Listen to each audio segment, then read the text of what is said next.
everyone, welcome to the channel. My name is Marcelo and my job here is to help you understand how the Canadian and American process work for international medical graduates. I am an international medical graduate from Brazil myself. I underwent residency in both the United States and Canada, and I did a fellowship here in Canada. Today, I practice with an independent license here in Ontario, Canada. If you want to learn more about the process, follow the channel. Don't forget to subscribe and turn on the notifications. And if you like this video, please give it a thumbs up. Now, today we're going to talk about something that may be a game changer for those of you who have already finished medical school, have not had any sort of electives in Canada during your medical school, but still would like to have some sort of Canadian experience. Even better, you would like to have a hands-on clinical experience in Canada. We know how important it is to have that experience to be competitive with all of the other international medical graduates that are applying for the very few positions here in Canada. There are about 2,000 applications from international medical graduates every year to CARMS. It's a lot of people for very few positions. Now, you are probably thinking, if I already finished my medical school and I did not do an elective in Canada, I probably am not going to be able to have any sort of hands-on clinical experience. Well, that is the case here in Ontario. Here in Ontario, the College of Physicians and Surgeons is pretty clear to say that if you don't have a medical license, you are not able to talk to patients and take their history and do physical examinations and participate in procedures. You are just there to watch. You are really an observer. Now, is that like that in every Canadian province? No, it's not. And that is a very well-kept secret. Did you know about it?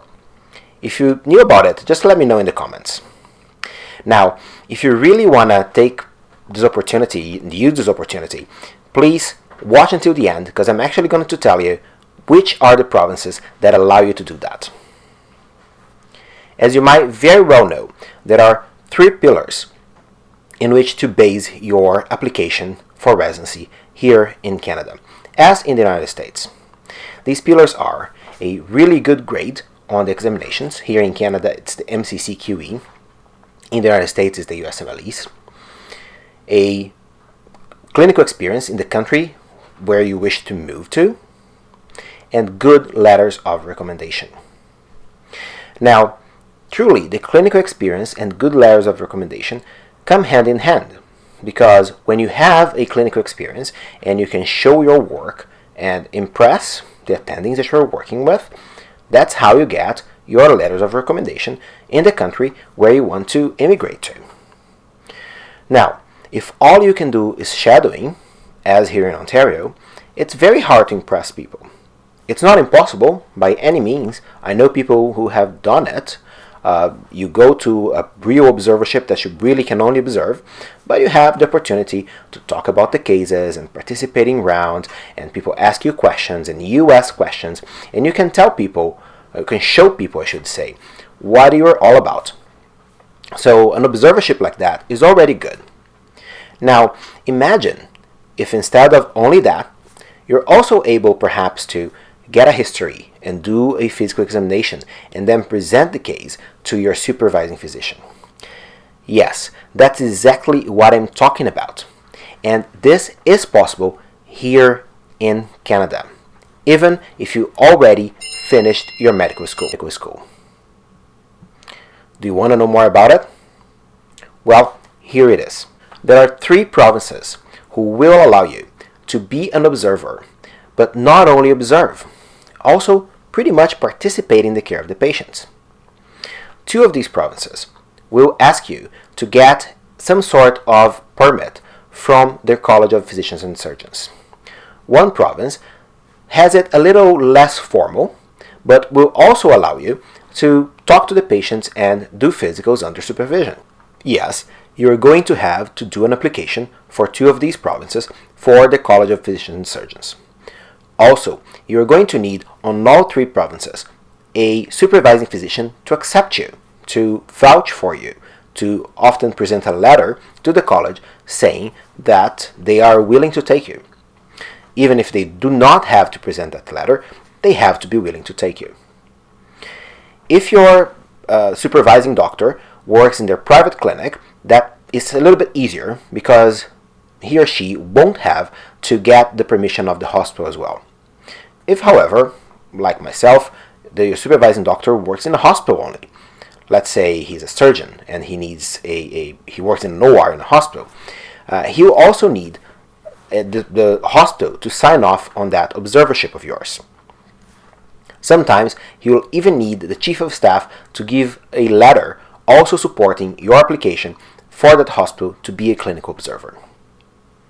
In these provinces, not only you can observe or shadow that doctor, but you can, in all of them, talk to the patients and talk to their families and get a history. You can also do a physical examination.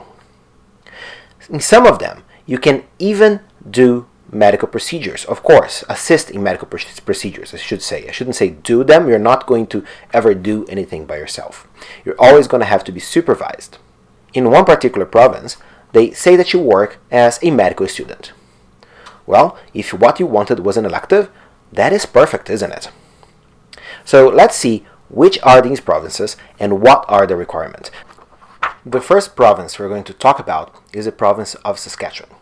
And I'm starting with Saskatchewan because Saskatchewan has the least formal process for you to be able to be an observer and to actually interview patients and families, do physicals, and even assist in medical procedures. So, in Saskatchewan, you do not have to apply to the College of Physicians and Surgeons of Saskatchewan. You do have, however, to find a physician that will want to have you around shadowing and observing and perhaps helping in some of the things. The physician will have to supervise you in all capacities. You really cannot do anything by yourself, and the physician will have to ask the patients whether you really can do that history and physical or even participate in the medical procedure and say that you're an observer with them, a doctor from another country who would like to start practicing in Canada. So in Saskatchewan, you're actually able to observe the supervising physician as a normal observership. You're able to talk to physicians and families. You can perform physical examinations in the presence of your supervisor, that's important to say, and you're also able to assist the supervising physician in medical procedures. That's pretty cool.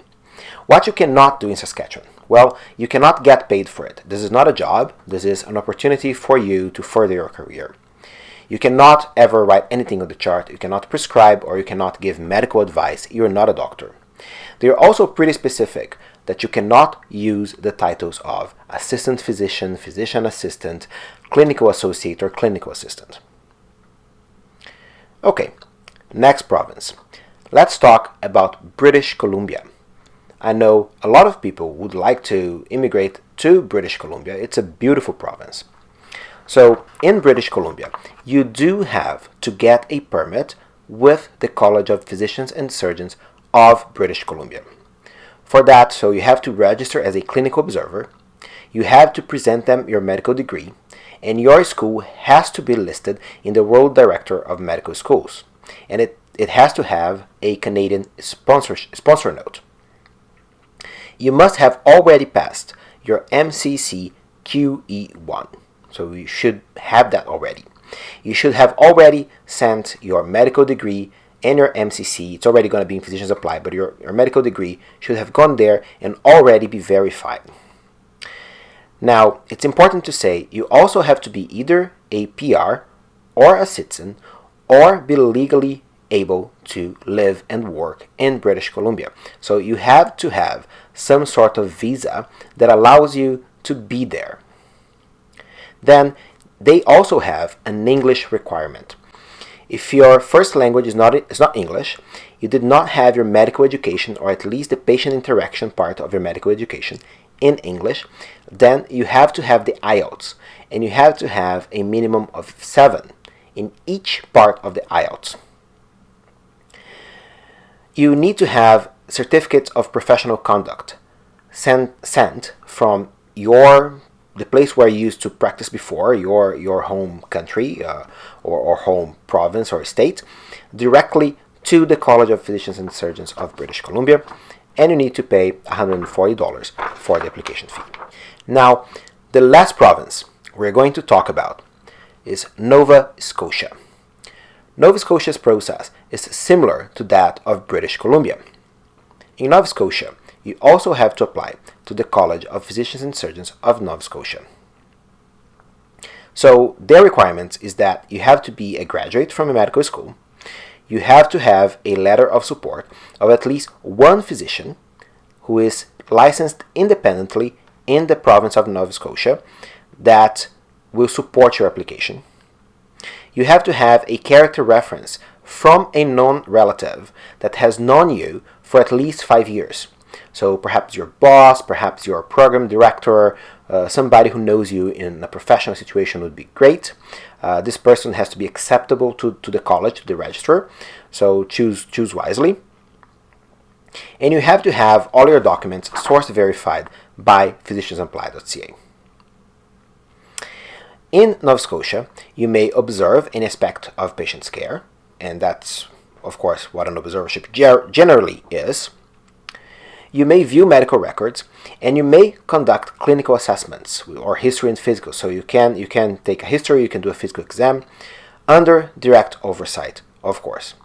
Again, you may not write orders, you may not write entries on the chart, you may not give advice or say that you're a doctor, you cannot make a diagnosis or prescribe any sort of treatment. You also cannot take telephone calls from your, or for, in lieu of your supervising physician. You cannot do handover, and you cannot discharge patients. So that's it. These are 3 provinces where you could find an observership that you can actually do history and physical. And after that, your potential of getting a better letter of recommendation, I believe, increases significantly. Of course, if you do a good job. Unfortunately, the province where most of the IMG spots are, which are here in Ontario, does not have something like that.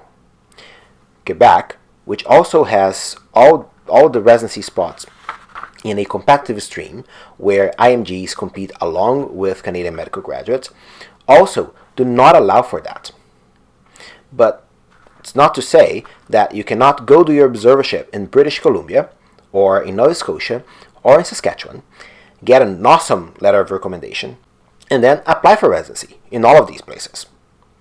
Now, if you don't know how to get an observership, this is really very informal.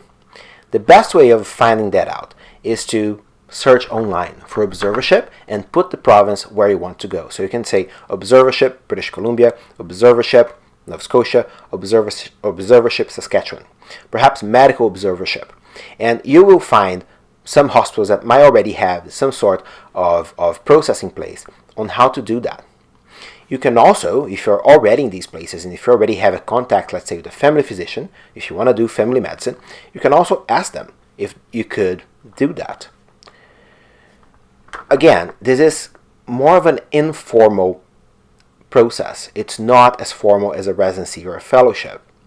You have to go out there and ask. If you don't try, you're not going to get it. So search for it online. Talk to physicians, talk to people who have done it, and that's how you're going to find those opportunities. I hope this video is valuable for you. If it is, again, please hit the like button, subscribe to the channel, and I'll see you next.